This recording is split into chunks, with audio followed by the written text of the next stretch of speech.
ఈరోజు సమాజంలో మనం అందరం గుర్తుపెట్టుకోవాల్సింది టెక్నాలజీ అనేది సమర్థవంతంగా ఉపయోగించుకుంటే మనకు బ్రహ్మాండమైన ఫలితాలు వస్తాయి. ఆ ఫలితాలు రావడానికి ఈరోజు పోలీస్ వ్యవస్థను మీరు చూశారు. సమాజంలో అనేక సవాళ్లు ఉన్నాయి.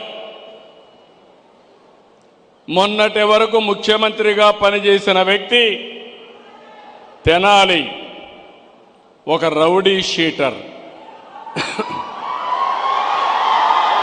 ఒక గంజాయి బ్యాచ్ పోలీసుల పైన దాడి చేస్తే ఆయనకు సంఘీభావంగా పోయి లా అండ్ ఆర్డర్ సమస్య సృష్టిస్తే చూస్తూ ఊరుకుండాలన్న తమ్ముళ్ళు అని మిమ్మల్ని అడుగుతున్నా. ఏమమ్మా చూస్తూ ఊరుక ఉండాలని మిమ్మల్ని అడుగుతున్నా. మీకు రక్షణ అవసరం లేదా అని మిమ్మల్ని అడుగుతున్నా. రక్షణ కావాలంటే మీరు కూడా వాయిస్ రైజ్ చేయాలన్నా లేదా అని మిమ్మల్ని అడుగుతున్నాను. నేను అందుకే చెప్పా, బాబాయిని చంపి నేను ముఖ్యమంత్రిగా ఉంటే నా మీదే నేరం మోపి ఎన్ని నాటకాలు ఆడారో చూశారు మీరు. తెల్లవారి నిద్రలేస్తానే ఒక పేపర్, ఒక పనికి మాలిన పేపర్ ఉంది, అవినీతి పేపరు. ఆ పేపర్లో ముందు రోజు చూస్తే టీవీలో గుండెపోటు, పోస్ట్ మార్టం చేసిన తర్వాత మొత్తం డ్రామా మార్చేసి మా నాన్న లేడు, ఇప్పుడు చిన్నాన్న చంపేశారని డ్రామా మార్చేశారు.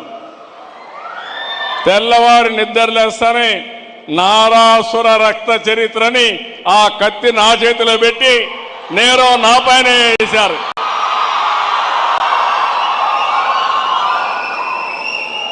మా పోలీసులు అప్పట్లో ఏమారిపోయారు.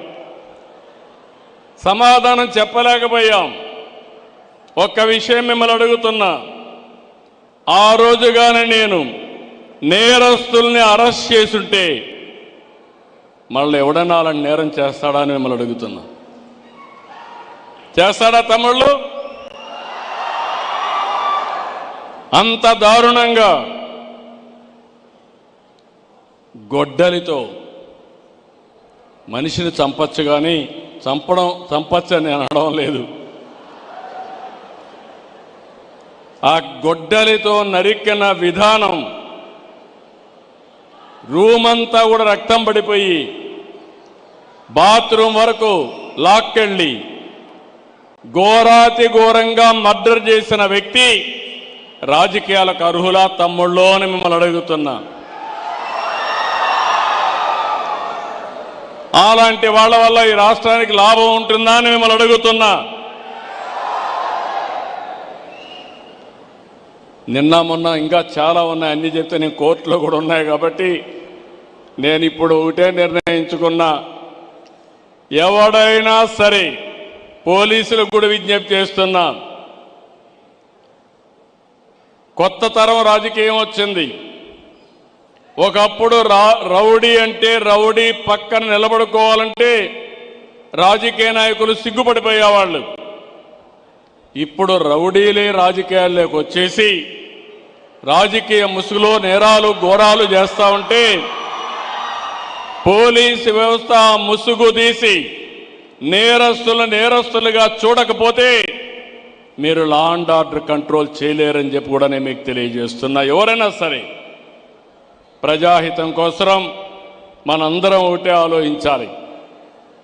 అందుకే నేను ఒకటే స్పష్టంగా చెప్పాను, రాబోయే రోజుల్లో ప్రజాహితం కోసం, పబ్లిక్ సేఫ్టీ కోసం, మా ఆడబిడ్డల రక్షణ కోసం ఎవ్వడిని నేను ఉపేక్షించను, ఎంత గొప్పవాడైనా సరే. ఈ విషయం వీళ్ళు గుర్తుపెట్టుకోవాలి. ఇలాంటి వాళ్ళ కోసమే ఇంకా టెక్నాలజీ పైన పదును పెడుతున్నా. రేపు తప్పు చేసిన వాడని ఎవరైనా కానీ వాళ్ళని డెఫినెట్గా